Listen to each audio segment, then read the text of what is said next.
keep forgetting most of these things that I'm doing on here in this broadcast system. It's like, what button do I press next? Good evening, guys. How are you? Evening. Episode 6 of the Wealth Creation Show. We've got a guest on today, Richard Cook, Lettings Director for 5 Properties. How are you, Richard? I'm good. Thanks for having me. Okay, so let's kick off, guys. I mean, we're going to talk about tenants as well, finding tenants, finding ideal tenants, all the rest of it. So what's been happening in the news so far? Has anybody actually got round to reading this fair deal for tenants? Any takers? No, I've not had a proper read through yet, but obviously there's talk of it. So I've just been picking bits here and there, Jim. Haven't had a proper chance to look right through the whole document. That's a bit like War and Peace, isn't it? There is a lot to it. Now, I have a wee question from Eric. So Eric actually messaged me direct, and he actually says, I've got 7 properties just in the process of getting another 2. Looking at a further 2 this year, can you recommend a good software package I could use to manage my business? So I went on to say, do you self-manage or use a letting agent? He self-manages just now. I am retired, but when I get over 10, I will look into getting a managing agent. Okay. So I was just going to say, Eric, do it now. Yeah.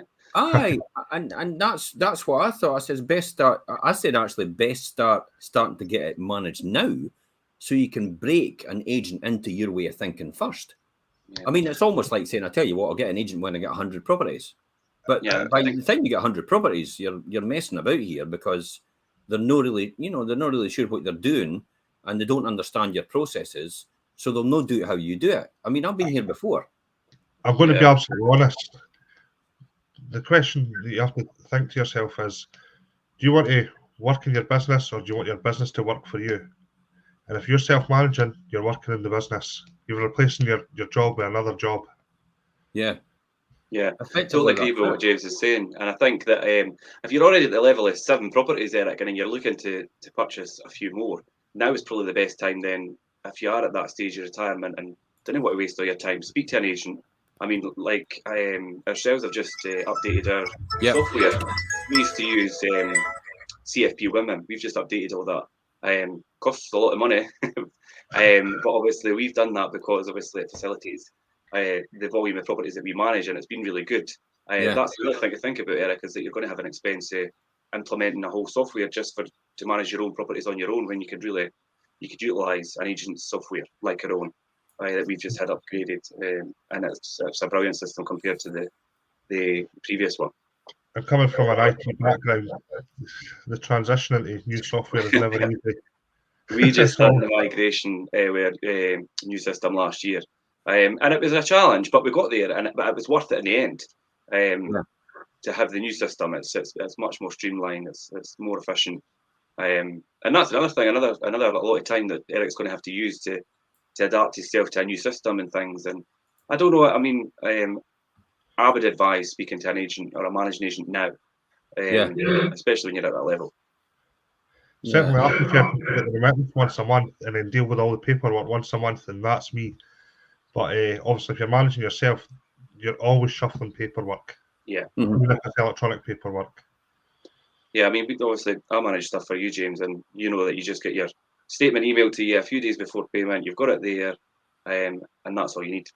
Simple. That's it. From my point of view, when I do that, I'll show you what I do. Actually, I've brought it up because I thought I've hidden addresses and stuff like that, but it's easy for me. I mean, I get my statements through from you guys anyway, but it's easy for me just to then do that. So I've got the addresses at the beginning of the year. I've hidden them obviously, and then I've got the what it is in terms of number of beds, if it's cash or housing benefit or universal credit, how much the rent is, how much is getting paid, when it's getting paid, the monthly balance that's left over, because sometimes it's a wee bit less than what it is, and it swings and roundabouts. When it's next due, okay, and then when the actual ish date is, that's the date of the lease, and then it tells me the days outstanding. So it's just a wee tracker, a wee ready reckoner on a spreadsheet for me, to be honest. I mean, I've got one there at 4,600. That's because it's vacant now. That's when it's on an insurance claim now. I was going to say, I know what one that is. And that's effectively all I'm doing in terms of just for my own benefit. I think it's just my own benefit I do that for. It's just a ready reckoner for me. So you know, what I would say is that's how I operate it, just on a spreadsheet. What I would say is don't underestimate the power of Excel as well, because you can automate a lot of tasks as well. Yeah. So that's probably my advice to Eric is get something out. But if you were going to get some sort of thing, you know, if you're wanting to automate your accounts, I would probably just get a basic Sage package or Zero or whatever it's called now. Some of these bank accounts actually offer Sage and Zero and all the other iterations of it. Yeah. Okay. To do it on your own, that's the kind of model you'd probably use. Let's come back to that in a minute, guys. Let's say a couple of hellos to people. Hi, George. How are you? And as well, how are you as well? Good evening. Listen, guys. Remember, it's all about interaction. I'm going to make it easy for you this week. Just put a 5 in the comments rather than look for smiley faces. So if you're there and you want to say hello, put a 5 in the comments. That would be absolutely fantastic. We'll know you here. And we'll see you coming through. Fantastic. Yeah. Oh, funny enough, there's a guy. Tell you what, there's a guy called James Watson here. Is there another guy called James Watson here? What's this about? Is there an alter ego or something we should know about? No, it's the same guy. Hi, Deborah. How are you? Facebook user. If you get a chance, I am actually going to. There's in the top of your post above here on the Facebook. There's a link to StreamYard. Now, I actually deliberately picked that link out, and I'm going to put that in the comments. If you just click on that and give StreamYard permission to show your profile, we're able to tailor things to you. So let me put that in the comments. Hopefully that's coming through to you. If it says streamyard.com/Facebook, just click on that to give StreamYard permission to show us who you are, or what happens is you just come through as Facebook user. But hey, I tell you what, never mind 5 when you can put 10. Hi, Alan. How are you as well? Okay, guys, and hi, Ewan. How are you? Nice to see you tonight. If you've got any questions as well, guys, please feel free to ask them. This is your golden opportunity to say something and get input, get feedback about what you're thinking. If you've got something to share, some good news, we'd love to hear it. You know, again, at the end of the day, it's all about good news. It's all about sharing that good news. It's all about sharing tips and techniques as well. This is literally just like a virtual meeting. You guys are there, we're there, but instead of all these huge costs and having to get to hotels and stuff like that, we could do all like this. So literally, sorry, quickly, can we just big up Alan? Alan's secured his first purchase. Oh, well done, Alan. That's fantastic. Oh, that's great. I spoke to Alan last week. We had a chat, so it was nice to speak to you, Alan. So I'm sure we'll touch base again soon. Yeah. Okay. So for Eric, just going back to that in terms of accountancy software, it literally is. Your rents can go in to Sage. So your rents go in top line, your overheads go in, and I normally have repairs. I normally have categories. So I have repairs and renewals. I have interest only mortgages. I have council tax. I have utilities, gas and electric. I also have, what else have I got in there? Bank charges, because you're going to have that as well. Traveling expenses, because it is a deduction. You can get a deduction against it. And a few other items as well in there, maybe professional fees and what I need to do something. And that's about it. So by the time you get to the end of the year, if you're self-managing, then it's an easy case that you can actually just hit a button and it tells you all the numbers, and you can put that in your tax return. Now, if you put your tax return in before the end of September, I think it's not changed yet. If you put it in before the end of September to the taxman, he will calculate what tax you're due. If you miss the end of September and you roll it on to the end of January, before the end of January, then you have to calculate your tax return yourself. So there's 2 options here. So after the end of March, which is technically it's the 5th of April, isn't it? The end of the tax year, but 31st of March for most other people. They actually you've got until the 30th of September for the taxman to calculate your return, or you've got you calculate your return before the end of January the following year. If that's right, is that right, guys? Is that, you can move your reporting date as well, Jim. Yep. It isn't set in stone. Yeah, you can as well. Absolutely. You've got an opportunity to actually move the reporting date, haven't you? Yep, Alan, thanks, guys. I appreciate the help. Anytime, Alan. We're wanting you to be extremely successful at this. We're wanting you to grow bigger and get better and increase your wealth. That's what it's all about at the end of the day. That's why we're here. Success stories is everything to us. And that's why we'll help as much as possible to make that happen. Invoices in the post. Yeah. Now, news. I tell you what, guys, I've been getting bombarded with emails recently. And James, you know who these people are, but to be honest, I don't really want to say who they are. But I more want to talk about the, you know, what it is I'm actually getting now and how to look out for that. So I've said to most people out there is because I'm getting bombarded. At some night I've had 7 emails since the 10th of February. I don't even know how I got on their list for some reason, but I've had 10 emails since the 7th of February. 7 emails since the 10th of February. Literally in 4 days, 7 emails I've had, and then I've also had a text as well. Now, we send it once a week, and folk go, "Why are you sending me emails?" And I'm like, "What?" And then they're sending out like 7, and then a text as well. And I even got a phone call from the day as well. Yeah, it's Facebook harvesting, Jim. And you're absolutely right. That's probably what it is. So they're capturing your details, aren't they? Well, downloadable. So what's happened is you've probably seen something that says, "Oh, this is how to make 6 figures in 6 months," or whatever. You maybe click to download a brochure or something, but by doing that, you've gave them permission to pull all your email address, your phone number, everything. Yeah. Basically. So just watch out for that on Facebook. Yeah. And I think I did that because I was curious as to see what this did. Because I'm always curious about, you know, what other people are doing. It's not really anything other than, you know, they put something on. I think, okay, let's have a look at it. Let's call you out and let's have a look. It's good for me to understand what other people are doing and see that. So I'm going to share it with you guys. I'm going to show you what I did in the beginning because I just like to look behind what people are doing. And it's all public information. So this is what you could be doing as well. I've maybe shown it before, but remember, repetition is the mother of all skill. Literally, we could show you a spreadsheet example every single week of no money down, of a fantastic return, and it could be day in, day out, and you'll still not learn enough, or you'll still learn something new every single day and how that's done. But repetition is a mother of all skill to make that happen. So quickly, I'm going to share this with you so you understand where it is. Have we got it here? I'm trying to think, is it this one? No, it's not that one. It's not that one.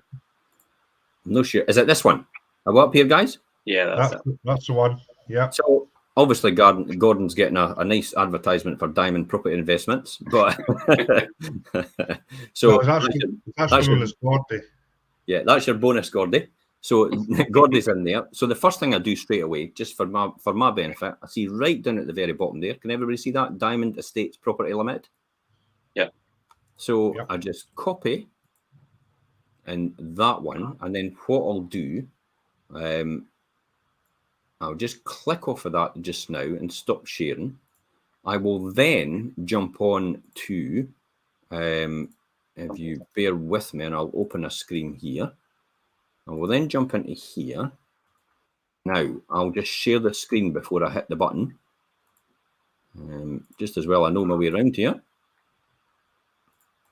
And let you see this. So I'm on Google Chrome. Everybody see that? Yeah. If you can see that, guys, give me a wee 5 in the comments just so I know you're with me and I know you can see it. I'm hitting that button. Straight away, here it goes. Diamond Estates Property Limited. It gives me the find and update company information service.gov.uk. I can click on that straight away, and then it goes to the actual limited company. Mm-hmm. So it tells me the filing history. It tells me things like when they were first incorporated. So they've been incorporated here. If you can see me, see that circling? Yep. So they've been incorporated February. Coming up for about 6 years now. The previous accounts in lettings, operated, own lease, different obviously names. That's probably incorporation just changed over. Yep. I'll pop into the file history. First thing I do here is their accounts. I go straight for their accounts. See that? Total exemption full accounts up to the February the 28th, 2021. Just hit the PDF, roll it down, and it gives me their financial statements. So I just pop that down. Everybody see that? Yep. Yep. And then I have a wee look. Yep, there he is there, Gordy. His name's there. I'm talking like I know him, but I don't actually know him. He said that. But I know about the companies and companies. Okay, so there I see straight away, there's actually no tangible assets in here. And assets, tangible assets, are actually the investment properties. So there's nothing in there. There's cash in the bank of 322,000, but there's creditors as well of 168,000, net assets of 191,000, and other creditors due beyond 1 year of 44,000. So yes, their earnings has gone up 130,000 in a year. That's fantastic. But I'm still scratching my head as to say, where is their actual, where is their limited company accounts? It says the actual tangible assets. So you can click on that person here. So go to people next, and you can click on Gordon, for example. And he has, see the 10 other appointments? Yep. So you can do the same with these companies. You can click on his consulting company. There's Diamond Estates Property we've just been into. There's Oxy Investors Club Limited, or Onyx, whatever it's called. Gap Property Limited. So you can click Gap's on investment company. Yep. We'll look at that in a minute. Onyx. And see the other ones there. Now, they're active. See, all these are active. Yep. But you can see these other ones are dissolved. So when it says dissolved, it's out of business. It's they've got rid of it. They've just dissolved it. So there's the Capital Limited one. There's another dissolved one, another dissolved one, another dissolved one. Okay, so they're all dissolved. So you're saying to me, James, which one? So Gap is an investment company. So it's Gordy, Abby, let's go for this one. and Paul. So this has been incorporated for 7 years. Like Abba. Filing history in here. Total exemption full accounts. And let's, as if by magic. This is where I say pin your colours to the mast and put your money where your mouth is. Look behind this before you do anything. So there you go. They've got 400,000 in tangible assets, which effectively could just be 4 houses, to be honest. So not a huge amount. And they've probably bought a lot. They've maybe bought a few since, in this coming year. Because remember, that's only up to January 2021. So you've got another year's worth of accounts to go in. Debtors 154,000, cash at bank 73,000. Creditors, so a lot of this is borrowed. Net liabilities, and then you've got total current assets less current liabilities 283,000. Creditors amount falling due 305,000, but the actual net worth of the company is minus 22,000, which tells me that this is all borrowed and no money down deals to a degree. Would I be right in saying that, James? Yeah, there is an element of that. There's another thing you can also do on this site as well, though, Jim. You can also see which properties have a first charge. So that'll give you an idea. Yeah, that's as well. So there's the registration charges there. Yep. See that? So you can click on one of them and you see registration charges. And then you can find who's got the registration charges and what the property is they've got a registration charge over. So what do you... looks at it. Person's entitled. Yeah, so you think that's an investor? That's an investor. Yeah. So an investor's obviously invested in them and done that. So they're basically using other people's money to leverage their position. Absolutely. Now, when you go back onto Companies House Beta, if you search for Touchstone Education, because that is their main business. Yeah, which is why is it no here then? Why is he not a director at it then? Because Gordy's not a director. He works as an employee in that company. But if you scroll further down, you find Paul Smith.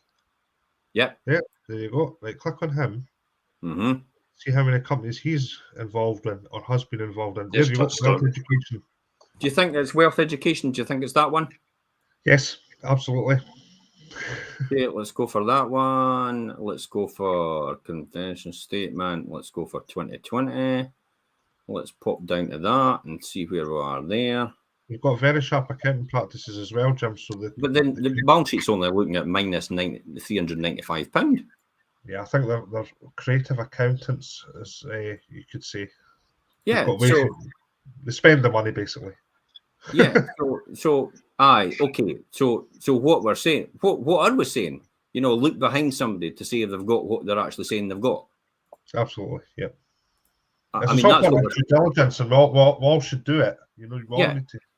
That's really what we're doing, isn't it? We're actually showing people how to look behind what we call it in legal terms. I remember doing company law when I was doing my accountancy, and it's called lifting the veil. So, so that's what a court would do if any impropriety went on wrong with a company, and they would actually lift the veil, and the company directors would be personally liable if they did something wrong. So what we're doing is we're just looking into the company in order to establish, because you get a lot of people going on about what they've got and how wealthy they are and how successful they are and everything they've got coming out of their ears.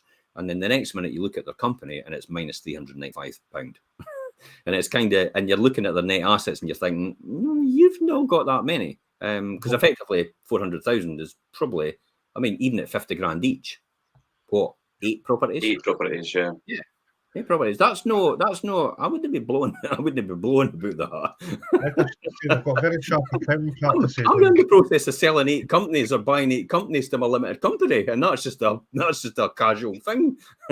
Yeah. I mean, they've got a couple of high performance cars and stuff, and what they do is they put it through a lease scheme through an LLP, and effectively they then lend money to the LLP to pay for the leasing.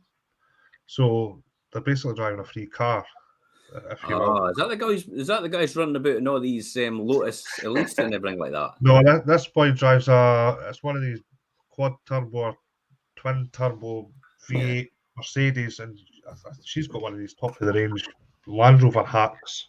Okay, I see a lot of 5s coming through, so thanks very much, guys, for interacting. Evening Gents, if you get a chance, Facebook user for Evening Gents, just click on the post above there. You'll see a StreamYard link, and just give StreamYard the capability to actually see who you are. I'd love to see who you are, interact, know who people are. Incidentally, just quickly before we come on to the tenant find and talk all about it, I went to the garage at the weekend, and I was just looking at, I tell you what, I saw a Ceed, you know, a Kia Ceed. That's what I've got. I tell you what, flipping egg. They are classic cars, and when you look at the price of them, I looked at the actual leasing value, £225 a month for 12,000 miles a year for 3 years. That's a no-brainer to me, and £225 down. So £225 for instant tax deduction. So I've put one on order, but it's going to be 20 weeks. You know the best part, though, Jim? You also get 7 years. You also get 7 years transferable warranty. And that's why I kept my Kia. And I thought it was quite lucky because I thought it was quite unusual. I'll use the term unusual because I walked in to see him, and he was like trying to do the sales thing with me. And I went, "See that one? How much is that?" And he went, "Oh, it's that, and that." I says, "I'll just have that one then." And he went, "What?" And I went, and he was going on, "So what do you do?" And I went, "Oh, I'm a property investor, or estate agent. I've been doing it for 30 years." And the next minute he was taking notice and everything like that. So if you're watching our wealth creation show, James, well done. Give us a shout out. Put a wee comment. Put a 6 in the comments if you're watching, James. So I know you're here. But he said to me, "So what? You know, obviously, because he had heard, you know, he'd obviously seen what I was doing." He says, "So what are you driving now?" And I think you thought I was going to say a Lotus or a Ferrari. I went, "I didn't own anything, son. I've just got a DS3 company car and I lease it, and that's it. I'm not interested in buying anything. It's a wasted asset." And he was like, "What are you talking about?" And I went, "Well, it just depreciates every single month as your money disappears." And why would I buy something at 17? Because it was 17 grand to buy it. Why would I buy something at 17 grand if I could lease it at £225 a month? I can go and put a deposit, you know what's coming, on a house which will generate the £225 a month. And I'll own the house as well at the same time. So I'll have the car and the house. And in 10 to 15 years, I'll have made double my money, if not triple my money on the house. And handed back several cars when the balloon payment's due as well. That's what you do, though. You just hand it back and get a new one. And you've got no servicing costs at all, because apparently they say, well, we pay that in the price as well. And we give you a road tax as well. And it's like, wait, this is a no-brainer. I was almost tempted to say, just give me 2. Because I felt like getting like a 2-for-1. I felt like I was getting a really good deal, and I thought maybe I should get another one. And the thing is, they've all got the same tech spec as Audis now. You know, they've all got the cruise control and the lane assist and all that malarkey. Yeah, so really good deal. The Kia Ceed. And I'm not getting a kickback or anything. I was going to say plugging that, Jim. But I tell you what, I've got a Hyundai and it was 350 quid a month. So when you look at £100 a month of difference, that's 1,200 quid in my hand for the next 3 years than what I would have got with a Hyundai. So that's 3,600. That's pretty good as far as I'm concerned. And just on that story, Jim, because there's a chip shortage, that's why you're having to wait so long for your vehicle to arrive. But second-hand car prices have went through the roof. Yeah. So I can go out and make about £3,000 profit on the car that I've got, and it's quite an old car. That's mental, eh? Yeah. Absolutely mental. Let's go on to the training. Filling a property. Right, we'll just let you, Richard. So I've got 3 categories, right? Okay, so I call what I'm saying here. With filling a property, I'll tell you what I'm looking at here. I call it. If you give me 2 seconds just to go into detail here, I have filling a property. And I use the term arc. So secure your tenant arc. So like the arc, like Noah's Ark, you've got you're carrying the tenant. And the 3 categories I've got in arc is the address, the referencing, and the charge. And by I mean address, I mean advertise really. So you're advertising. So there's 3 categories. Is there anything else we need to do before we, is it really just referencing, advertising, and knowing what to charge? Or is there anything else to do that, guys? And the whole process of finding a tenant, obviously, these are the main things. Obviously, the referencing and obviously, like you say, the advertising things are important. I feel like there's, when you do it day in, day out, it becomes second nature. But there's so many wee things that you do, and it's not until you have people approach you that have had bad experiences and things when it comes to tenant selection, and they tell you that they've been using X, Y, or Z, obviously, company. And they've not done this and they've not done that, and you think, God, that's textbook, simple stuff. Even when it comes down to, I think you could get tenants and reference them, and they could be brilliant on paper. But I'm a big believer in meeting people and getting to know them and getting a feel for who they are. And, do you know what I mean? At the end of the day, can we talk then about where we would advertise first? I mean, where is the typical places you'd advertise for a tenant if you were a self-managed landlord? Well, can I firstly say what not to do? As I see a lot of people, obviously, Gumtree and things it's a risky business, especially self-managed landlords that are using agents. I see a lot of them putting stuff on Gumtree or Facebook or whatever, and that to me, I think, is just, it opens up a can of worms, because you've got every man and their dog that could apply. They aren't filtered through at all any pre-qualifying questions or anything. You've just got this person messaging you, and you're going to let them come and see your property, and I think that's really dangerous. By doing that, Richard, what you're doing is you're actually spending a lot of time having to filter a lot of people out. So for that cheap option of actually trying to get that tenant through that medium, which is free, in essence, it really doesn't end up free, because it costs you in time. And a lot more in time is your biggest commodity ever. I keep saying to people, you'll never get back time. Once it's gone, I mean, literally that second that just passed will never reappear again. And your life, when you get to my age, your life literally starts to pass before your eyes. But it's true. When you've got no time, or you value your time, then it isn't that important. And I often think going to places like Gumtree and going to places like Facebook is you are spending a huge amount of time having to filter out effectively dross. Yeah, I mean, obviously, I mentioned Facebook there, and it's not to exclude, obviously, social media platforms, because we use them. But as soon as if we use them to put property out there, when people contact us, we then put them through the pre-qualifying, obviously, questions, and then we reference them. Do you know what I mean? So they go through that whole process. We just use the platforms, obviously, attract attention and things, but we've got a system behind that. Whereas if you're just a private landlord putting stuff on Gumtree or Facebook, you didn't really have that in place behind. And it can become time consuming because you'll have a lot of time wasters and a lot of people that aren't suitable or aren't the tenants that you want. And you're you touched on Facebook ads. Yeah. So, Facebook, what would you be doing with that as a self-managed landlord? How would you use that to promote yourself or promote your property? What would you do? What would add? Well, obviously, sorry, on you go, James. You're a second. Well, I was going to say, when it comes to Facebook Marketplace or whatever, or Gumtree, a little exercise for the listeners tonight is maybe go into these sites and have a look to see who are the really good landlords that will go through all those steps, because you'll notice they'll leave the EPC data, they'll leave the landlord registration number and stuff like that. But you'll also notice that there's a whole load of people that are maybe not quite so forthcoming with their landlord registration number, and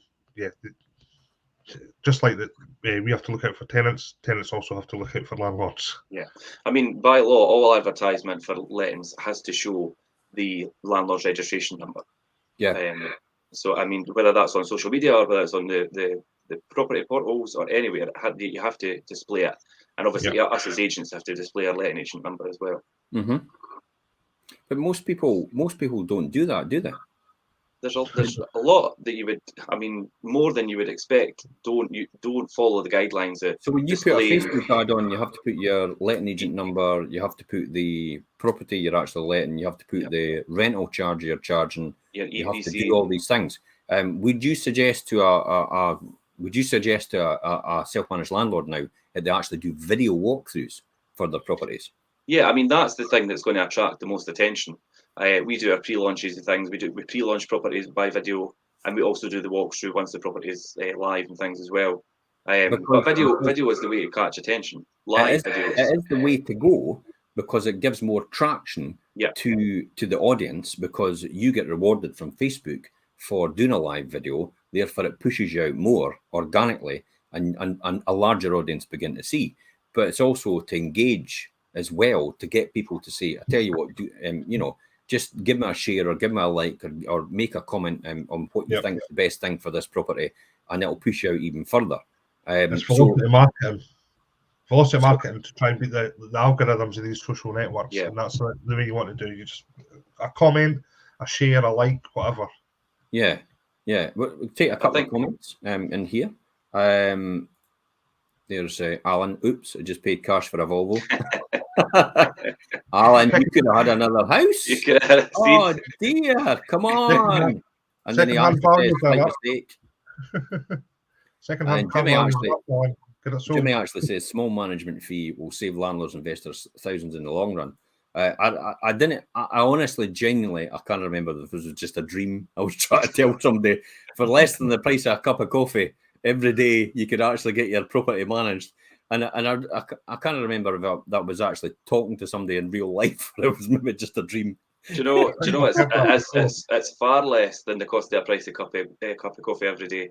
The price of coffee the other day, and I thought, God, it's about half the price of coffee nowadays. If you're going to Starbucks or Costa, anyway, because they are. For me, it's for about £1.08 per property. I mean, that's a no-brainer. Especially when you've got everything involved, like obviously like your statements. How much does it work out for you, James? About how much? £1.08 per day. Wow. So £1.08 per day for you. No, they're not going to fee up. might have to review your management fee. I know, Wait a minute, that's half of what we normally. Well, what happened there? I could always self-manage. But there you go. There's a prime example, and I mean, look at that. There's a classic example there. So one property, £31 a month, you're paying in a management fee. Effectively, the way that's working. So you're effectively, all you need is one phone call, which takes you out your way for 1 hour, and you've effectively lost that 31 quid in your time. And then if it even well, you know what it's like. If you have to travel to a property, sort something out, travel back, phone a contractor, get them out, do the ins and betweens. Is that kind of what goes on in the background? I mean, what happened the other night, Richard, with 1C Mill Street that I've got? What happened the other night? I got a phone call, right? I'll tell you the first instance. I got a phone call from the property management company. It runs the factor. They phoned me at 8 o'clock at night and said, we've got a leak coming for your property, the downstairs property. And I went, I've got a management company and you've got their details. You should be phoning them. And he said, oh, right, okay. And I'll give you their number. So I gave them the number and they obviously phoned you. So what happened next? Well, they got Charlotte, but Charlotte picked that up. Charlotte had to go on the phone then to the tenant that was in there. She couldn't get a hold of the tenant. The management company obviously were in touch with the downstairs neighbour where the water was running into. She had to get the emergency contractor out. She was continuing trying to get a hold of the tenant, but obviously if we couldn't get a hold of them, we were going to need to give them key access, which would mean us going out there to let them in. Luckily, we caught the tenant. They were out shopping. And we got them back in time to let the contractor in. Turned out their washing machine hose had come off and whatever, but and then we're still dealing with it to this day. We were dealing with it this morning because we're obviously sorting out insurance between the managing factor company and obviously the downstairs neighbour and things as well. So that was last. This is what happened. I got a letter 2 days later from the downstairs person saying I'm due to redecorate their kitchen because I've flooded it. And I'm like, but that's my insurer that deals with that. So what did I do? I took a photograph of it and I sent it to you. Yeah, I actually read that the day, and it says on it. Because you're my managing agent. Yeah, it wasn't just a decoration. It was on it. It was also, I think she mentioned something about plumbing works, and I'm like, but our plumber went out and fixed the problem. Obviously, that's at a cost to us. What happened? What's happened so far then? So how much time do you think that's taken so far to between man hours and woman hours, between you and Charlotte and everybody else involved? How much hours do you think that's taken?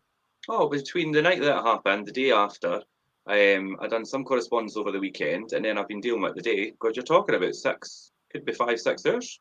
There you go.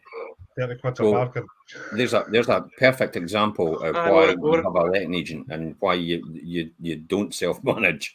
Because I'll tell you what, a couple of hours dealing with it happened. I mean, you know, we discussed last week, James, you know, what I do every year, how much I make every year, effectively. So when you think about it and divide that by the number of hours, 6 hours to me is a hell of a lot more than that. And effectively, for me, I'm literally it's the price of a cup of coffee every day. Yeah, and we're still waiting on the management company coming back to us to sort out this scenario with the insurance. So it'll just be 6 hours. It'll be probably more than that with the back and forward and the hassle. And you know what? The only input I've had is I told the guy to phone my property management company, and then I got a letter in and I sent it on to my property management company to deal with. That's the end of it. Hallelujah. I am a convert straight away. And it's spanned out over the last 4 or 5 days. And that's including the weekend, because I was dealing with stuff at the weekend to do it. And I know I'm that self-manage at the moment, and they've got a reasonable sized portfolio, but they've actually got themselves so accustomed to tenants phoning now, they actually get phone anxiety when it goes beyond 10 o'clock at night. Yeah. Because it's somebody phoning at 11:30 to say, oh, my heating's not working or whatever, and they've gave themselves phone anxiety. We haven't go through that whole process. I know what that's like, because I had a certain ringtone. I used to have the Century 21 theme tune ringtone on because I used to be a real estate agent with them. And I used to have the ringtone on my phone, and every time it rang, it actually gave me that anxiety. Because I was self-managing all my properties up to the point that before I actually created the 5 Properties Lettings division. Properties maintenance, so I was self-managing about 30 or 40 properties, still myself, and until that point. So I know straight away how people would feel, and that's why I keep saying all the time the difficulty of that. Anyway, let's talk about the next. What about advertising? What about? I'm just going to say we'll recap on advertising. I think do you think newspaper ads is another way to go? I mean, or is that dead in the water? The newspaper ads. I mean, let's be honest. I mean, does anybody use it still? Does anybody out there still use newspaper ads? Anybody? No, I mean, it's done its time. I think. I mean, Jim, when I first started out with you and I, we used to put the newspaper ads still in the local paper, and it worked at that time for a few years, and then obviously progressively it's just kind of faded out. I mean, it's not a medium that's going to attract a lot of attention. It is a lot of social media platforms or the portals and things as well. So what about website ads then? So what portals can you actually advertise on yourself? Because you can't go direct to Rightmove unless you've got an agent, or you go through a subsidiary company. Yeah, you can go through something like OpenRent. Yeah, but they're kind of like the Ryanair of lettings, I suppose. It's all the bolt-on services that cost extra money. So things like tenant registration, 15 quid, listing it, 75 quid, EPC, right? You have to supply an EPC. That's another cost, and it's very much the Ryanair of lettings. And then again, we come what I'm just about to collate here. Every time you say that, I'm thinking that's more time, that's more time, that's more time. So effectively, you're having probably what a letting agent would charge you, but then your time involved in having to do it all and put it on and get it advertised and get people phoning you up, you're losing it again.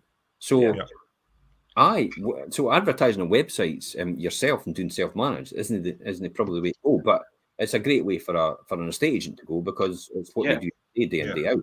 We're across a lot of the major platforms, Rightmove, Zoopla, S1 Homes, Prime Location. They're all the main players that we're on. Yeah, I tell you, Jimmy hits the nail on the head when he says this, and I'll show you. And I'm laughing at it. You can source and secure another property in 6 hours, and he's absolutely right. That's right. And I did. I actually bought one. Actually, I don't know if I told you guys, but I bought one just the other now, 70 grand. Okay, that was a home report value, 70 grand. And what's it going to rent for, Richard? The one that we were talking about the other night. Yep, in Methil Hill. Yeah, I'm going to get 550, 600. 550, 600 for 70 grand. That's a no-brainer, isn't it? Yeah. That's a really good return. And effectively, Jimmy's absolutely right about it. You know, you could source another property in that time if that's what you're doing constantly all the time. You could even source a property to flip to someone else and make a couple of £1,000 out of that. So you can do anything. There's opportunities there all around you to utilise your time more effectively in terms of doing that. So what about lettings boards? You know what I mean? Like universities and colleges. Yeah, I mean, we spoke about this before between the team and things as well. Especially like areas like the uni up at St Andrews, utilising their kind of notice board and things for. I mean, it would help if you're self-managing and you do student lets and things. That they're a prime opportunity to pick up students. HMOs with grandfather rights and that sort of stuff. St Andrews, there's no HMOs, new HMOs in St Andrews. No, there's not any new ones yet. I know that. But, universities and colleges do have departments that will actually deal with that. So they actually put you on the what you call your golden list if you're approved by them. So it's another source to actually advertise and get a line of tenants for what you want. What they also do is they do like a newsletter thing, and they've got a bit in it, and they email it out to all prospective tenants or returning students and returning students about tenancies that are going to be available or properties that are available in the area. And obviously give the information for the landlord or whatever they're dealing with. So they could be quite, they could give quite good results. So just out there, if anybody in the audience, you know, if you want to comment on who you think you could advertise through, just any suggestions you've got yourself, please feel free to do that. If you're still with us, give us a 5 in the comments. I was going to say a 6 or a 7 or an 8, but we'll do a 5 again. There's another way as well. If you know your local market, you can obviously put on those little ads inside the shop, you know, because there's always relatives. Shop windows.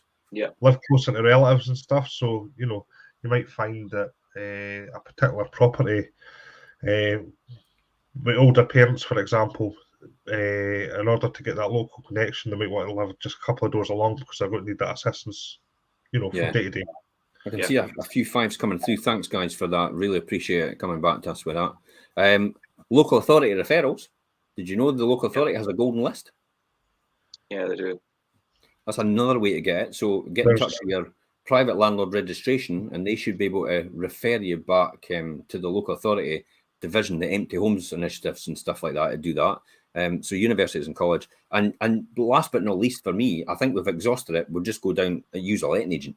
That's really there is another one. For it. There's a leasing thing you can do with some local authorities and some housing associations where you can lease back the property to them, and they will take it on, kind of like an FRI for commercial purposes. Yeah, so I've had that for 12 years, private sector leasing. So I helped set it up with Fife Council in the beginning. Yeah. So I was on the board, or the steering group that actually set up the private sector leasing in the beginning. And it was probably back in the early 2000s. And they ran it for quite a while. And then what happened is the government changed the funding. So then they had to run it down and just actually hand all the properties back. So, but I effectively had a number of properties actually rented. You had a few up in Cooper and things, Jim, and I had no involvement in them at all, and it was 12 years of constant rent. Worked really well. Because they find the tenant, they take the rents, they obviously send you the remittance each month. Any repairs, they deal with them. Yeah, it's a no-brainer. So once you've got that, Richard, let's talk about how much do you charge? How much do you know how much to charge? In terms of initial fees or as a management fee? No, I mean, just in terms of what you would charge for your rent. All right, in terms of rental values. Well, it depends what the property is and where it is. Yeah. Now, what I would be doing, this is probably what I'd be doing. I would nip on to possibly. Do you think nip on to Rightmove? Yeah, Rightmove's probably your best. Rightmove or Zoopla is probably your best for finding comparable properties to give you an idea of what the market's like in individual areas. Obviously, areas in the areas in Fife differ so much. Classic example. Let's look at let's look at Leasing. Leasing's usually a popular choice. The rent and include let agreed, because obviously that gives you the exact amount. Because you'll not get many. So there's 13 in Leaving. So they're Taylor Street, 460 for a one bedroom, a two bedroom actually, ground floor flat. That looks familiar. That's mine. Just going to say, do you recognise that, Jim? Just let that up. You've got Wellesley Road. You've got 475 for a two bedroom. I just put that one on. Fernie and Leaving, 425. That's let agreed. You've got Centenary Court, 550 for a two-bedroom terraced house. Yeah. You've got Ocean, you've got 475. So there's lots of different ones you can go through. You can even change it to Cooper if you want. Now, you can do this with everyone right across the country when you think about it. There you've got Arthur Place and Cooper, 645. If you want to look at what you get for that, you can look in, you can click on, and you can see more details. Now, we put videos on ours, don't we? Needle Street's a good one if you go up. And Needle Street in here? That one there, yeah. Yeah, it's just that's only it's only a wee bungalow, but it's such a nice property. The back garden's amazing. Yeah. What I would say is I tend to favour Rightmove. Oh, there's some guy showing us around. Do you see that? Yeah, I can see it. Yeah. Now this is a one bedroom. Who's that guy? I tend to use do you know what as well? Sorry, James. See these videos that we do, and I think I love because they're quite interactive, and you go through the nitty gritty of the property, like in here and in the cupboard and out the back, and it's quite interactive. And I think it's really good for people to get an idea of what a property is really like, and feedback for the person that's walking it around. It's like a personalised tour, really. That's what it is. It is really, yeah. So that's how much you can get, and you can look on places like Zoopla as well, Open Rent as well, but Open Rent actually goes on to there. The other one is Letting Web. Yeah, Lettings Web. Yeah. I will say about property values, the rental values. Generally, you could get an idea of what a property is worth depending on what's let in the area recently and its similarities to the properties you've got. But a lot of factors do kind of change the rental value, whether it's, if you've got a bit higher end finish, if fixtures and fittings are quite nice, if you've got a lot of off-street parking and an additional garage, and do you know what I mean? There's all different things that could contribute to it. But you can make yourself a easy life as well. You can just ask a local agent. Yeah, I mean, you could phone me and I'll do it for you. So the next one is once you've advertised, once you know the rent to charge, you've got the referencing. How do we go about doing the referencing then? Yeah, I mean, well, references changed quite a lot in the last couple of years, obviously, with the whole pre-qualifying system that's been brought in. We were kind of ahead of the game and started doing it quite early. That's really allowed us to streamline the whole process in terms of eliminating all the people from viewing that aren't suitable or aren't fitting the criteria for the property. We've got that from the outset. I mean, we've always pre-qualified people to a certain extent, but we've kind of we've amped it up a bit, and then obviously we get a bigger picture of them before. But how would a self-managed landlord do this? What would he do? Well, they would have to pick up the phone or email the person and go through all these questions with them before they even come out to view. Where would they get a template for a checklist to reference tenants? Well, would you be able to provide that?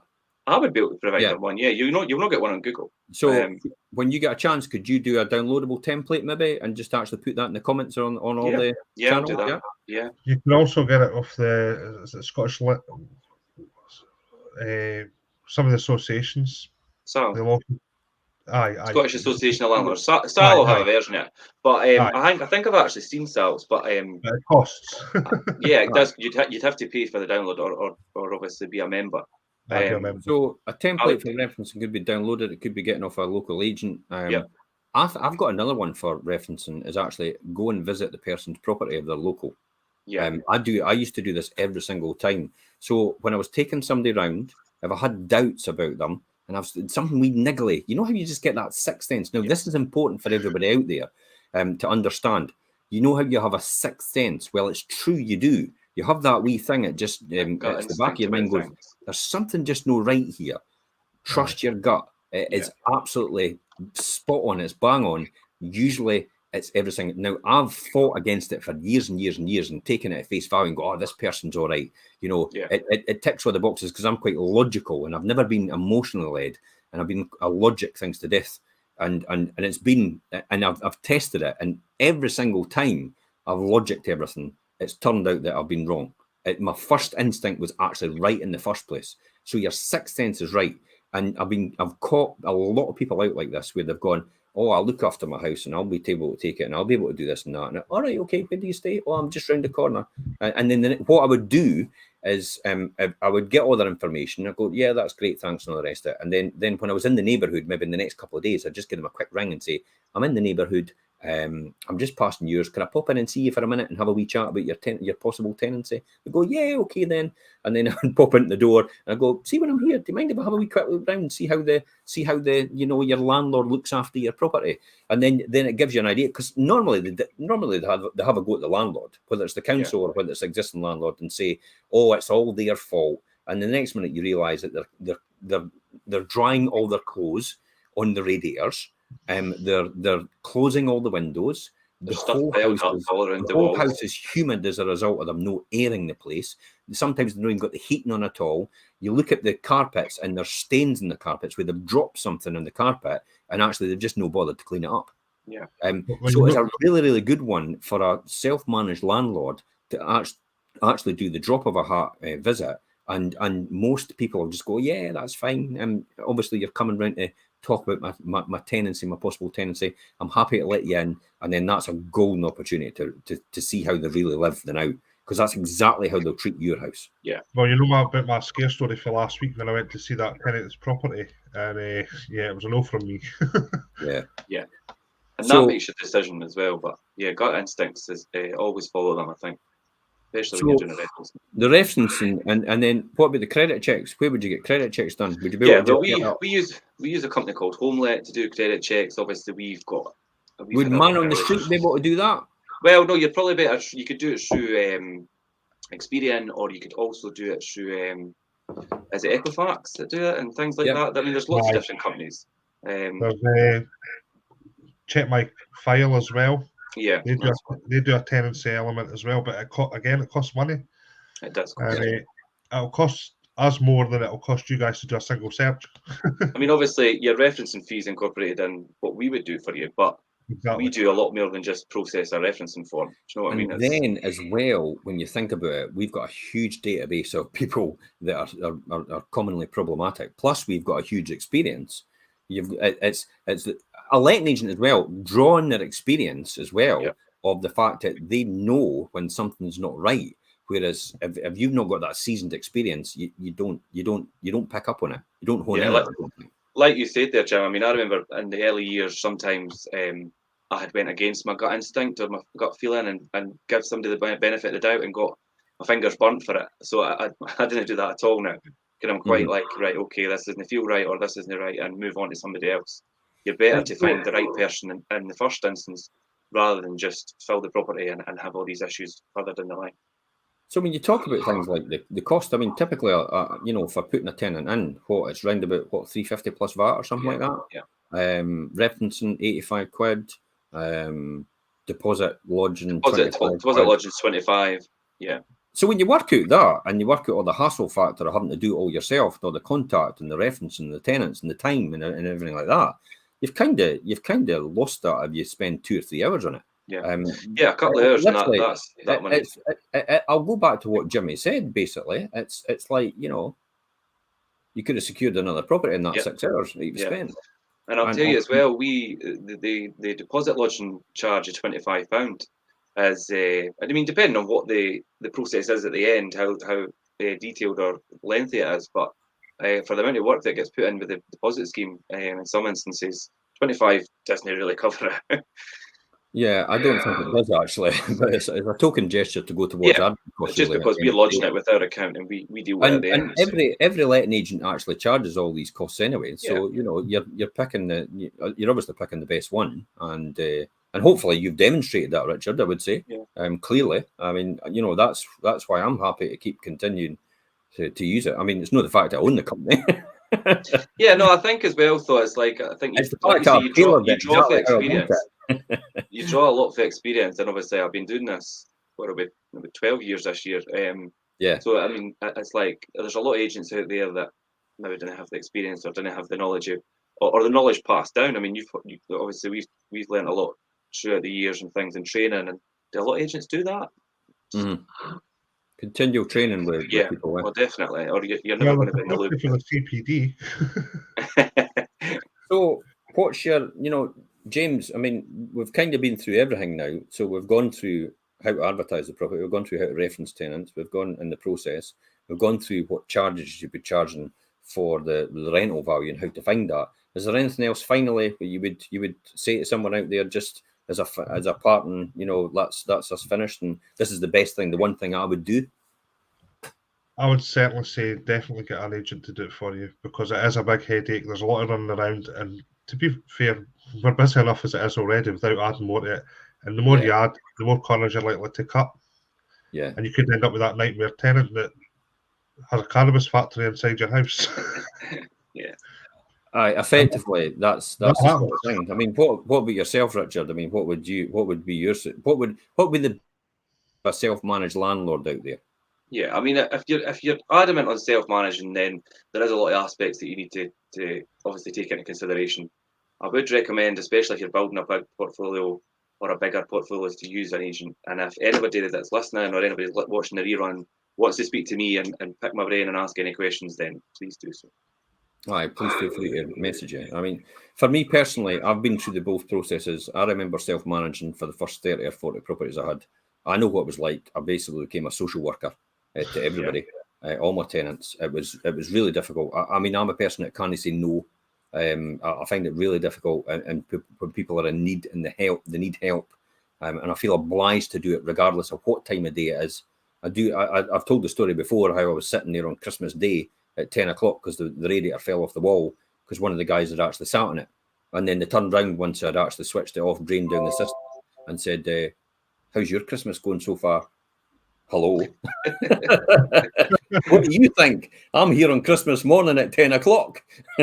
Well, I should be with my family because I used that on the radiator. And that's only one instance, but I got that time and time again over the years. And it really did get to that anxiety thing, as you talk about, James, and the fact that when your phone rings, you think, oh, no.